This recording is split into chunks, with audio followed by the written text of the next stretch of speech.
Welcome to In Depth. I'm Dike Rostant.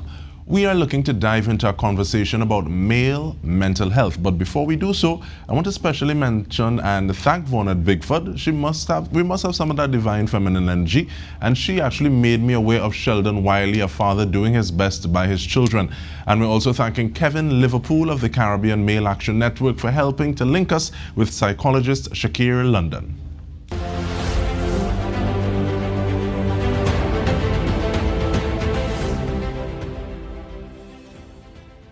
Welcome, gentlemen. Thank you so much for joining us. And I want to start off with you, please, Mr. London, in terms of getting an idea, what are some of those most common symptoms of depression in men? Pleasant evening to all the listeners, and thank you so much for having me on. Common symptoms in men, when we think about depression, most people think about sadness, extreme sadness. But incidentally, in men, one of the symptoms that we tend to see is increases in anger, irritability, frustration, as opposed to outright sadness. And so that is part of the reason why it's so difficult to be able to even diagnose that a man is dealing with depression or come to terms with it. Then you have other symptoms like changes in his sleeping patterns, in his eating patterns. He's eating too much or he's eating too little. He's sleeping too much or he's sleeping too little. Isolation, suicidality, a loss of zeal and energy for the things that he used to enjoy doing before. So you have a combination of these symptoms that may be present in a man, as well as unexplained pains and aches, and men may not always want people to know that this is what he's experiencing and this is what he's feeling. But those are some of the symptoms that you would usually find when you're dealing with depression in men. Thank you so much. And I want to ask you to piggyback on that, please, Sheldon, in terms of, is there anything that Shakir would have said that resonates with you, that you identify with, but also looking at the fact that you have your own situation and you, as a father, are also looking at paying attention to the mental health of the children in your charge. What is that like? Yeah, well, I certainly agree with the sleeping patterns, for one, because I could remember I had real difficulty sleeping. Probably because of, not probably, he changed. Because what happened when you're accustomed to sleeping next to somebody for 15, 16 years, and that changed, you don't really want to be in your bedroom. And on top of that, now I had a problem just sleeping for like 2 hours alone. I would just go to sleep either early and get up like 2 hours after, or go to sleep like 3 in the morning and I had to get up 5 to go to work. So the sleeping pattern, I can make mention of that. That is a crucial area in dealing with situations like that kind of change, like when my wife died. So that was a stress factor for me, and it affected me a lot and my ability to function properly, have my concentration and everything, because you need your sleep. So it was a concern for me, and at the same time I still had to manage home. I still had to make sure that the children get things to go to school. I had to get up and cook. I still had to do my responsibility. So it was difficult in the beginning. I can't shy away from that. And when you hear that, Shakir, what goes through your mind? Because it's one thing to say, okay, well, this is the literature on it, but to actually get someone sharing their experience, how does that make you feel? I mean, it is daunting, because Sheldon, I don't know how you manage. You mentioned that your wife would have passed. Yeah. I have 2 kids, and we just sharing the load is so much work. So as a single father doing it, I can only imagine how difficult and daunting it must be, and having to balance taking care of yourself, but also taking care of your children. Yeah. And this is one of the reasons I'm very happy to be able to facilitate spaces like this, and we're actually going to get to spaces, the word and what that notion can mean, because Shakir and Sheldon, they have not met each other before, they don't know each other from Adam, this kind of way. So in terms of being able to create this platform for this conversation to happen. But let me know, Sheldon, what are some of the things that you did that helped? And I say that because while you're still managing the household, some people say, well, you have to be you're a superhero to your parents, because they look at you, and while you're going through everything else, you're still daddy. What are some of the things that you did that helped and continue to help and do so in a positive way? Okay, well, one of the main things that really helped me is I had us to look in the mirror. So at that time, I looked in the mirror and I really didn't like what I saw, and that was my reality check. And I started to Google depression and men Right. because you don't really want a female perspective, you want a male perspective. So I started Google depression and dealing with changes, and I started to read up stuff because I couldn't afford a psychiatrist at the time. And one of the areas that helped me a lot was journaling. I will encourage men to write. You mightn't be able to express how you feel because of masculinity and that false identity of masculinity as well. But writing helped me to identify patterns of what I was dealing with, as well as what I end up noticing when that change occurred. Because as men, we hide so much stuff, and it takes a crisis to make all these things combine and cause an explosion. So what happened I had was to really get a handle on stuff that was going on in my life more internally, as I bounce up this change, as well as being present with my kids. I would like to thank God that my kids are alive because they end up being my comfort. They be my strength, and at the same time, I just to make space for them to be kids as well, to not be parents because the mom died. So it was a challenging stuff, but information is important. So I Google, I read, and I write. And I see you nodding your head, Shakir, and there are a few things that I want to raise after, but when nodding your head, what's going through your mind in terms of you agreeing or yes, something is resonating with you? Yeah, well, I mean, firstly, Sheldon mentioned the journaling, being able to pour out what you have on the inside, not keep it on you, not carry it with you, and that is a really healthy way of dealing with all the emotions that you would have had, and then your relationship with your children, where you don't want them to become adults before their time, but that you're there with them, supporting them, and I think it's so important.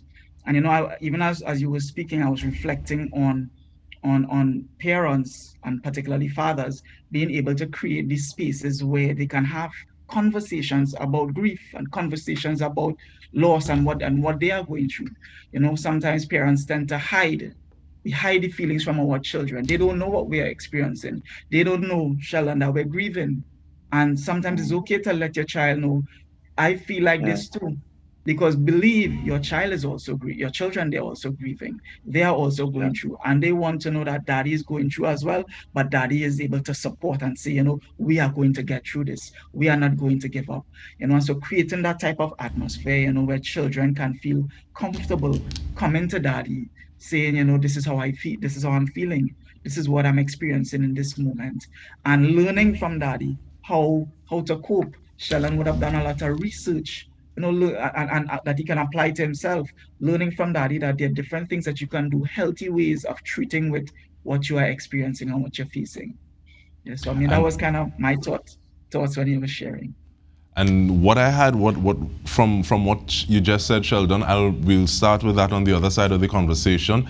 Really looking forward to the other side. Stay with us. We return with more. We're speaking with Shakir London and Sheldon Wylie, looking at managing male mental health. Stay with us.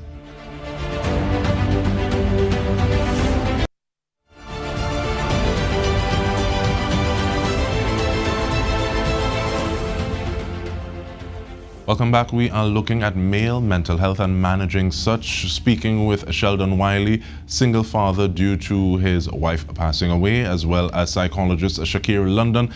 And you were speaking about some things, Sheldon, and you spoke about hiding from things and sometimes doing so behind a false identity of masculinity. And I thought that was something that was really interesting, and it kind of tied into something that Shakir was saying a little earlier, in the sense that sometimes what you're really feeling is sadness. So sadness is the primary emotion or stimulus. But at the same time, we're not allowed to express or articulate sadness like that. So it's easier to transmute it into something like anger, rage, and articulate it like that. And Is it through looking in the mirror that you realize, okay, well, this is where I'm going and I don't want to go down that road, Sheldon? Yeah, but to give it a capsule, that moment was a real line, a party probably Friday to Saturday. And then I came home. So I've been as transparent as I could just to share and to hammer home some points that will help guys deal with stuff, right? Because it had no perfect world. And I might sound like it was easy for me, but it wasn't easy. So after that party, I come home and I meet my house smelling a rotten chicken because my trench attempt to cook without me now.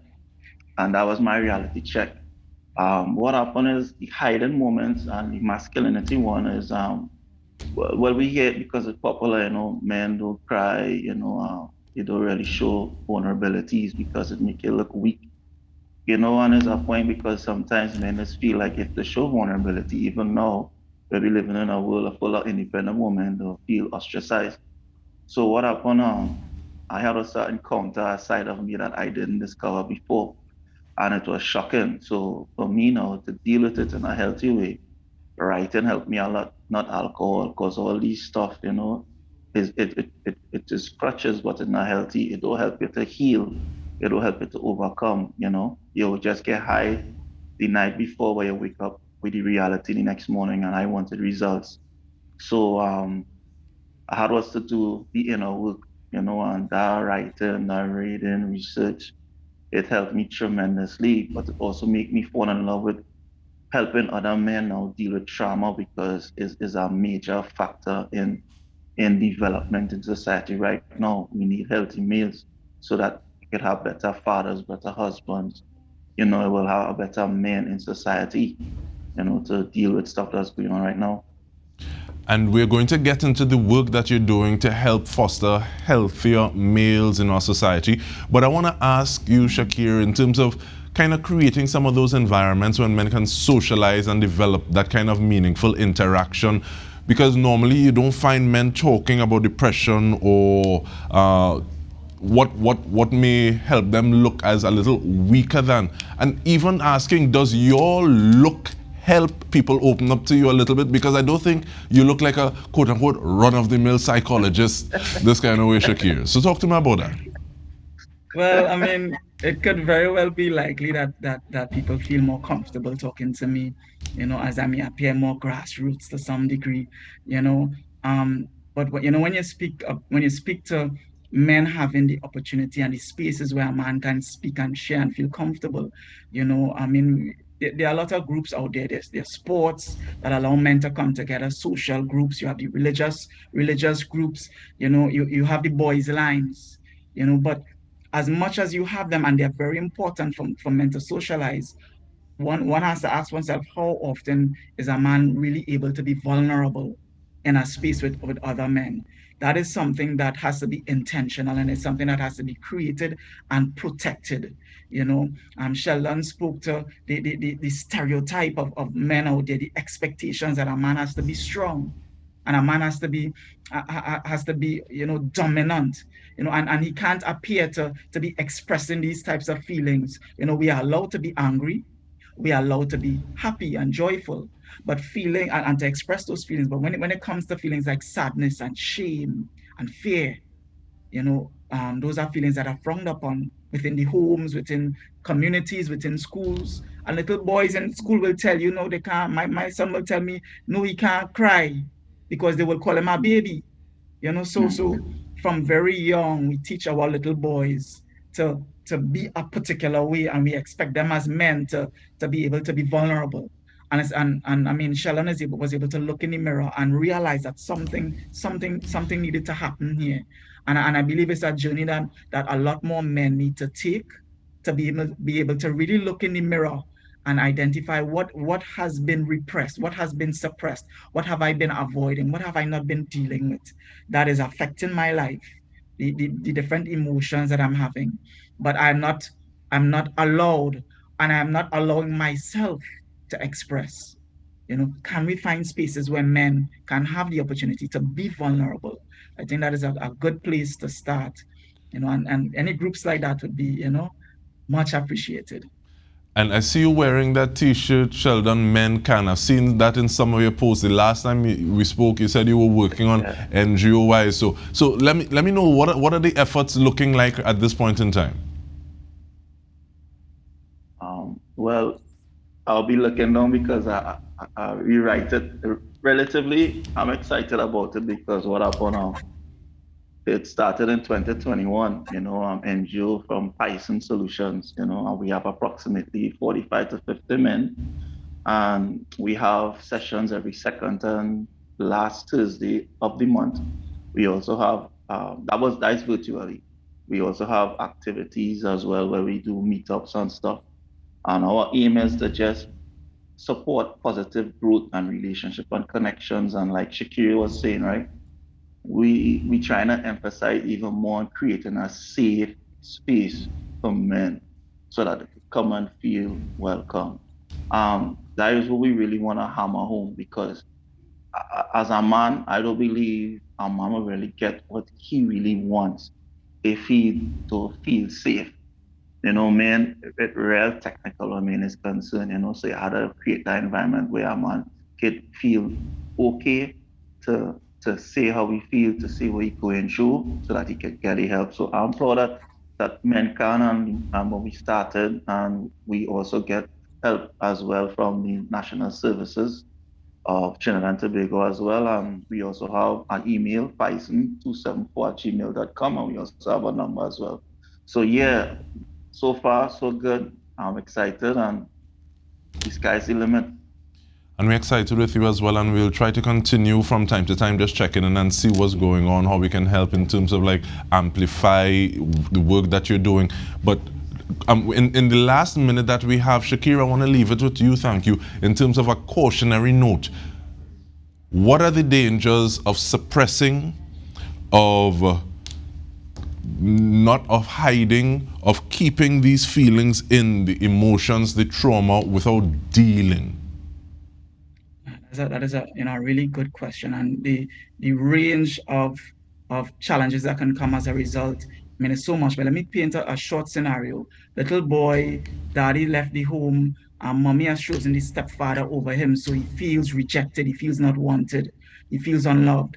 He turns down. He becomes a man. He's repressed the emotions. He's pushed them down, and now he's in a relationship. He's in love, and he's found somebody to love him. And then she comes and she says to him, "The relationship is over.